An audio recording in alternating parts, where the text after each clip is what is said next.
Highbury Park is one of the largest but least known of Birmingham's parks. Home to all kinds of habitats, it includes pools, springs, streams, marshy areas and over 1,000 trees.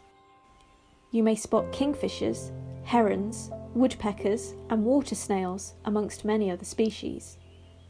The park features evidence of a number of burned mounds, Bronze Age mounds dating back to 1500 BC to 1000 BC, which proves people inhabited the area during that time.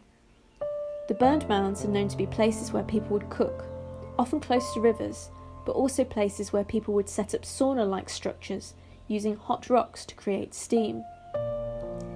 If you search along the Shattuck stream that runs through the park into the River Ray, you can sometimes find some of these burnt stones.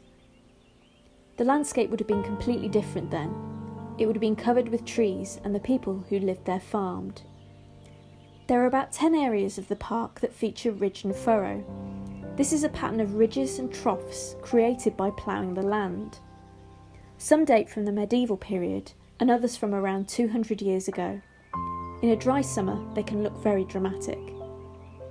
Ridge and furrow is probably the most common archaeological earthwork in the countryside, but in urban areas like Birmingham, it only survives in parks and other open areas.